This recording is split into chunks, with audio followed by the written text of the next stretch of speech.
नमस्कार दोस्तों। हिमाचल प्रदेश में विधानसभा चुनाव के लिए प्रचार अभियान जोरों पर है। परंपरागत रूप से यहां कांग्रेस और बीजेपी में सीधा मुकाबला होता रहा है। साथ लगते पंजाब में प्रचंड बहुमत के साथ सत्ता पर काबिज होने के बाद से आम आदमी पार्टी के हौसले भी बुलंद हैं। बुलंद हौसलों के साथ आप चुनावी मुकाबले को त्रिकोणीय बनाने की भरसक कोशिश कर रही है। आज हम चर्चा करेंगे विधानसभा चुनाव के प्रमुख मुद्दों, विभिन्न पार्टियों के घोषणा पत्रों में किए गए वादों और बनते बिगड़ते चुनावी समीकरणों की। चर्चा में भाग लेने के लिए हमारे साथ मौजूद हैं वरिष्ठ पत्रकार नेहा शुक्ला। नेहा जी, हमारे इस खास कार्यक्रम में आपका स्वागत है। आप काफी समय से हिमाचल के चुनाव कवर कर रही हैं। इस बार के चुनाव में आप अलग क्या देख रही हैं? धन्यवाद सर, पहले तो मुझे आमंत्रित करने के लिए। और हिमाचल प्रदेश के चुनाव में मैं कहूंगी कि इस बार कुछ खास अलग नहीं है। आम आदमी पार्टी ने यहाँ पर एक माहौल क्रिएट करने की कोशिश की थी कि हम आए हैं और इस बार खास है ये विधानसभा चुनाव। लेकिन देखा जाए तो मुकाबला जो है कांग्रेस वर्सेस बीजेपी का ही है। एक खास बात जरूर है इस बार के चुनाव में कि इस बार मुख्यमंत्री जो है जयराम ठाकुर, वो जरूर असहाय एक मुख्यमंत्री के रूप में नजर आ रहे हैं। असहाय मैं इसलिए कहना चाहूंगी कि इससे पहले बेशक बीजेपी के ही मुख्यमंत्री क्यों नहीं रहे, प्रोफेसर प्रेम कुमार धूमल रहे, लेकिन वो भी एक दमदार मुख्यमंत्री की छवि रखते थे। और कांग्रेस की बात करूं तो वीरभद्र सिंह के लिए कोई भी शब्द जो है वो छोटा ही, अगर दमदार व्यक्तित्व की बात की जाए या दमदार नेता की बात की जाए तो वीरभद्र सिंह का कांग्रेस में कोई मुकाबला नहीं है उनके व्यक्तित्व की। यही वजह है कि जो कांग्रेस है अभी भी उनके नाम को बार सभाओं में, रैलियों में जो है इस्तेमाल करती रहती है। और कोशिश जो होती है कि वीरभद्र के लिए जो एक सिंपैथी जनता के बीच में रहती है उसको अट्रैक्ट किया जाए। तो इस बार के चुनाव में यही खास बात है कि जयराम ठाकुर एक असहाय मुख्यमंत्री दिख रहे हैं। और रही बात अरविंद केजरीवाल की पार्टी की कि वो यहाँ पर कितना आकर्षित कर पा रहे हैं हिमाचल प्रदेश की जनता को, तो सुनने तो आती है जनता। हिमाचल प्रदेश की जो जनता है वो रैलियों में जाती है, सभाओं में जाती है, चाहे वो बीजेपी की रैली हो, चाहे वो कांग्रेस की रैली हो, चाहे वो आम आदमी पार्टी की रैली हो, लेकिन वो सुनने जाती है और समझने जाती है। वो भीड़ को असहाय क्यों लग रहे हैं आप? मुख्यमंत्री असहाय इसलिए जी, उनके ऊपर जो है एक असहाय या फिर कमजोर नेता की जो बात है, इस तरह की बातें जो उनके विरोधी जो है वो करते रहे, और खासकर दबी जुबान में उनकी अपनी ही पार्टी के लोग जो हैं वो मुख्यमंत्री जयराम ठाकुर को उतना समर्थन नहीं देते। और मैं कहूंगी कि शायद ये जो विरोध है या फिर बीजेपी में जो बगावतें हो रही हैं, उनके एक सॉफ्ट नेचर, वो व्यक्तिगत रूप से काफी अच्छे इंसान है, लेकिन जो एक सॉफ्ट छवि है, एक जो सौम्य छवि है, वो अपनी पार्टी के लोगों को एकजुट रख पाने में वो कारगर साबित नहीं हो रही। इसलिए मैं कहूंगी कि जब राजनीति की बात आती है तो एक दमदार छवि की जो डिमांड है, जैसा कि बीजेपी ने ही इससे लंबे चौड़े वादों से शुरुआत किया था कि हमारे जो नेता है वो दमदार छवि, प्रधानमंत्री नरेंद्र मोदी का नाम लेना चाहूंगी कि दमदार नेता के तौर पर वो खुद को प्रोजेक्ट करते रहे हैं और ये कहते हैं कि देश में उनके तरह का कोई दमदार नेता नहीं है। और इसलिए जब बीजेपी से उम्मीद की जाती है तो ये उम्मीद जरूर की जाती है कि एक दमदार नेता तो हो, लेकिन जब हिमाचल प्रदेश की बात आती है तो वो जयराम ठाकुर के चेहरे में या व्यक्तित्व में नजर नहीं आता, क्योंकि वो सौम्य नेता माने जाते हैं। और ये सौम्य नेता फिर जब चुनाव की बात आती है, टिकटों की बंटवारे की बात आती है, तो वहां पर गड़बड़ होने लगती है। उम्मीदवार जो है वो सबको खुश नहीं कर पा रहे हैं। बगावत आपको पता ही है कि किस तरह से जो बगावतें हो रही हैं हिमाचल प्रदेश बीजेपी में, वो सरेआम है। और कांग्रेस की कुछ खास मुद्दे हैं, कौन से खास ऐसे मुद्दे हैं जिन पे जनता जो है उद्वेलित है और किस तरह से जो वे चुनाव परिणाम को प्रभावित करेंगे?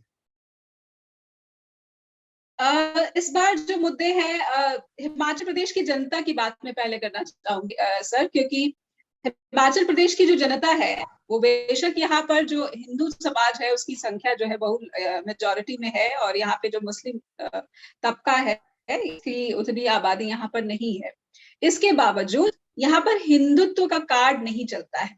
हिंदुत्व का कार्ड नहीं चलता है, इसलिए क्योंकि यहाँ की जो आबादी है वो मेहनत कश लोग है। चाहे मैं अपर हिमाचल की बात करूंगी, जो कि काफी दूर दराज के इलाकों में रहते हैं, जहाँ पे मेहनत कश लोग हैं, अपने बगीचे हैं, अपने खेत हैं, और उनको प्रोग्रेसिव जो मुद्दे हैं वो चाहिए। सबसे बड़ा जो हिमाचल प्रदेश में जो चुनावी मुद्दा है इस बार, वो ओपीएस को कहा जा रहा है, ओल्ड पेंशन स्कीम जो है, उसको माना जा रहा है। ये एक ऐसा मुद्दा है कि कांग्रेस ने अपने मैनिफेस्टो में कह दिया है कि हम जब आएंगे, हमारी जब सरकार आएगी तो हम इसको लागू करेंगे, लेकिन बीजेपी ने अपने मैनिफेस्टो में इसको शामिल नहीं किया है। तो ये ओपीएस का जो मुद्दा है वो बहुत ज्यादा रहने वाला है, क्योंकि ज्यादातर हिमाचल के जो लोग हैं वो क्या है, अपनी खेती बाड़ी तो संभालते ही हैं, साथ साथ में नौकरी भी करते हैं और फौज भी ज्यादा करते हैं। फौज, आपने सही कहा कि जो अग्निवीर जो है उसको लेकर भी एक आक्रोश कहीं ना कहीं हिमाचल प्रदेश के युवाओं में है। जब आप देख रहे हैं कि बीजेपी भी अपने मैनिफेस्टो में लाखों को रोजगार देने की बात, मैनिफेस्टो में लाखों को रोजगार देने की बात कर रही है, तो रोजगार एक अहम मुद्दा है। युवाओं को रोजगार देने की जो बात दोनों दलों की तरफ से की जा रही है, अग्निवीर योजना आपने सही कहा कि कहीं ना कहीं ये अगेंस्ट जा सकता है बीजेपी के। और देखा जाएगा कि महिलाओं की भी बात है, महिलाओं के लिए काफी कुछ बीजेपी ने अपने मैनिफेस्टो में देने की कोशिश की है। यहाँ महिलाओं को, महिलाएं इतनी नहीं है कि आपने कह दिया है तो चलिए आप ही को दे देते हैं वोट, कहने पर नहीं जाती हिमाचल प्रदेश की जो महिलाएं हैं। मैं जब उनके बीच में रहती हूँ तो गांव की बात कर रही हूँ मैं सर, कि गांव की महिलाएं इतनी प्रोग्रेसिव थॉट की हैं कि वो झुंड में, एक तो खेतों में झुंड में काम करती हैं, तो जब खेतों में झुंड में काम करती है तो वहां पर भी इस तरह की बातें होती हैं कि किस नेता ने कितना कैसा काम किया है।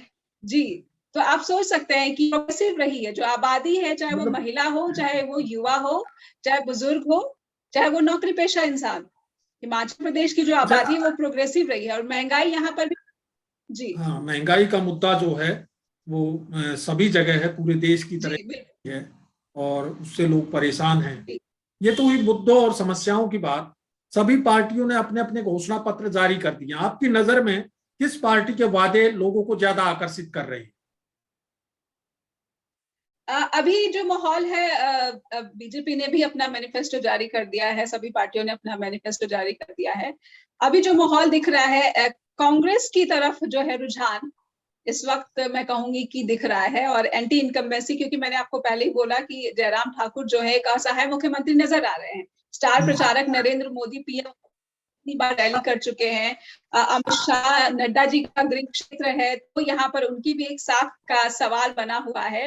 लेकिन नड्डा जी को लेकर जो बागी उम्मीदवार है वो भी इतने नाराज हैं कि उनका भी जो फैसला रहा है हिमाचल प्रदेश के लिए बीजेपी के टिकट बांटने के लिए, वो शायद सही नहीं रहा, या सभी जो असंतुष्ट लोग हैं उनको जोड़ पाने में, या फिर उनको किस तरह से मनाया जाए। अगर खुद प्रधानमंत्री को दखल देना पड़ रहा है तो आप समझ सकते हैं कि बीजेपी की स्थिति क्या है। रिवाज बदलने की बात हो रही है, लेकिन जहां तक मेरा आकलन है, रिवाज बदलेगा नहीं। प्रियंका वाड्रा ने अपनी रैली में कहा था कि अच्छा है, बदलते रहिए। अब प्रियंका इस बार तो अपना फायदा देख रही है, लेकिन हो सकता है अभी आप बात कर रहे थे कि भाई महिलाओं का बड़ा योगदान यहाँ की राजनीति में है। बेशक विधानसभा, लोकसभा में महिलाएं नगण्य रूप से हैं, लेकिन महिलाओं का चुनाव में महत्वपूर्ण भूमिका होती है और वे असल में चुनाव की दिशा तय करती हैं। इस बार महिलाओं के प्रमुख क्या है और वे किस पार्टी की ओर आकर्षित है? महिलाएं, जब बात हम महिलाओं की करते हैं तो उन सभी महिलाओं को अपना घर चलाना होता है सर। तो घर चलाना है, वो सिलेंडर इतना महंगा हो गया है, सबसे बड़ी बात तो उनमें नाराजगी इसी की दिख रही है कि जो सिलेंडर 800 कुछ का मिलता था, अब सीधे 1000 रुपए के पार चला गया है।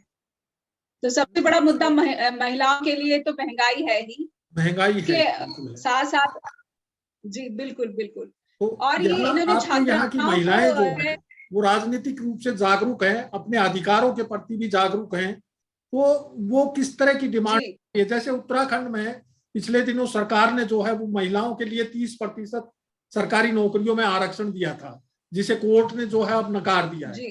क्या इस तरह यहाँ भी महिलाएं डिमांड करती रही हैं? यहाँ महिला इस तरह की डिमांड तो नहीं करती हैं कि वो आरक्षण दिया जाए। हाँ, जो नौकरी पेशा है वो बहुत कम तबका है। अभी भी जो वर्किंग लेडीज हैं, वो खेतों में, जब रूरल शहरों की बात छोड़ दी जाए तो वो बहुत सीमित एरिया है।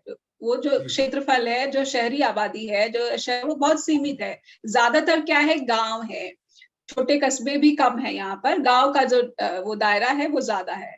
तो खेती एक जो है प्रमुख यहाँ पर रोजगार का जरिया है, और वो पूरे परिवार के लिए ही रहता है, वो चाहे परिवार का पुरुष हो। लेकिन यहाँ पर जो मैंने देखा, जो मेरा अनुभव रहा है कि परिवार का स्ट्रक्चर कैसा है, जो परिवार का पुरुष है वो नौकरी भी करता है और खेती में मदद भी करता है, और जो परिवार की महिला है वो घर भी संभाल रही है, खेती भी संभाल रही है जी।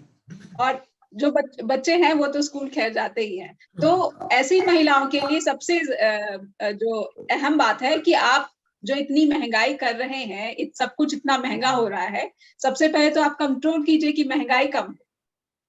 जी। उसके बाद फिर जो आपने प्रोग्रेसिव की बात कही, तो जो भी जयराम ठाकुर जब से आए हैं, कोई खास बड़ा उन्होंने परिवर्तन नहीं किया है। वीरभद्र जब थे तो कई इलाकों में प्रोग्रेसिव विकास परियोजनाएं जो होती हैं, वो दूर दूर दूर दराज के जो इलाके हैं वहां वहां भी उन्होंने शुरुआत की थी।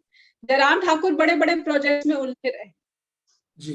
प्रधानमंत्री जी, तो प्रधानमंत्री ने बेशक अटल सुरंग किया, यहाँ पर उद्घाटन किया, लेकिन महिलाओं के लिए क्या है उसमें? जो दूर दराज के इलाकों की महिलाएं हैं उनके लिए क्या है? अच्छा, टिकटों के आवंटन के बाद अक्सर कांग्रेस में मारामारी और बगावत देखी जाती थी, लेकिन इस बार जो है भाजपा में बगावत के सुर ज्यादा मुखर हो रहे हैं।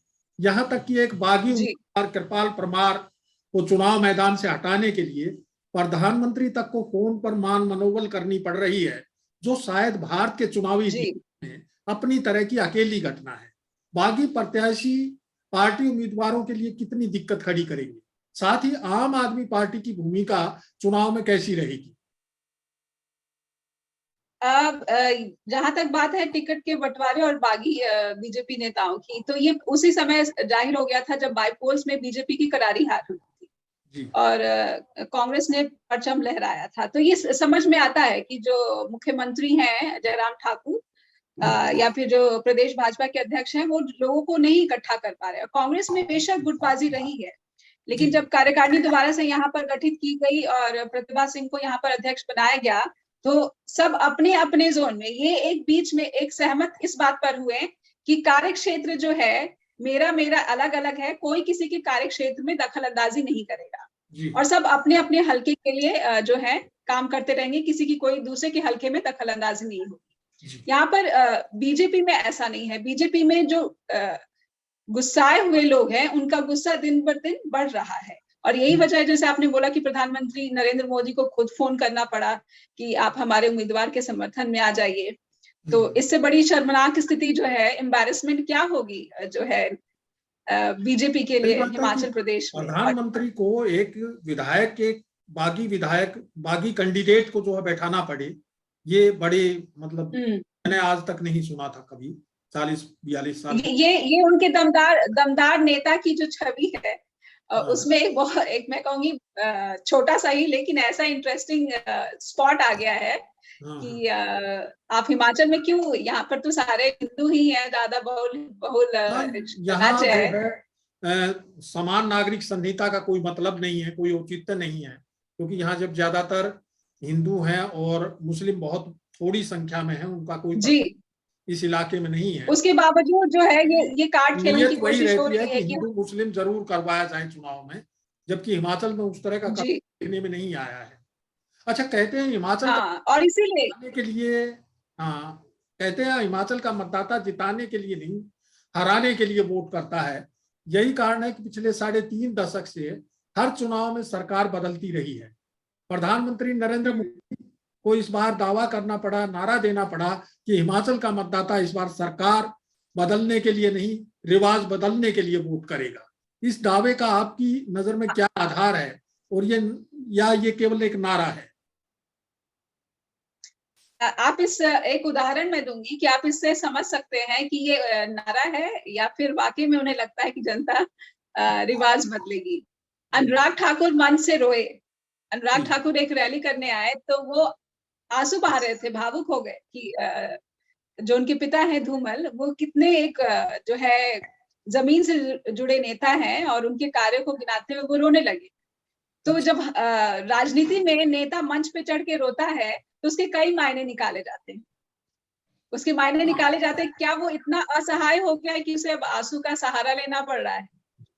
जबकि वो तो ये रिवाज बदलने की जो बात, जी अच्छा खासा नेता, बोल्ड नेता है, और दूसरे प्रदेशों में तो यहाँ तक कहता है कि गोली मारो सालों को, उस तरह के नारे देता रहा है। जी और वहां आपको बिल्कुल बिल्कुल प्रदेश में अपने इलाके में जाकर के उसको मंच से रोना पड़ रहा है। निश्चित रूप से ये बड़ी घटना है और इससे अंदाजा लगाया जा सकता है कि पार्टी की क्या स्थिति है।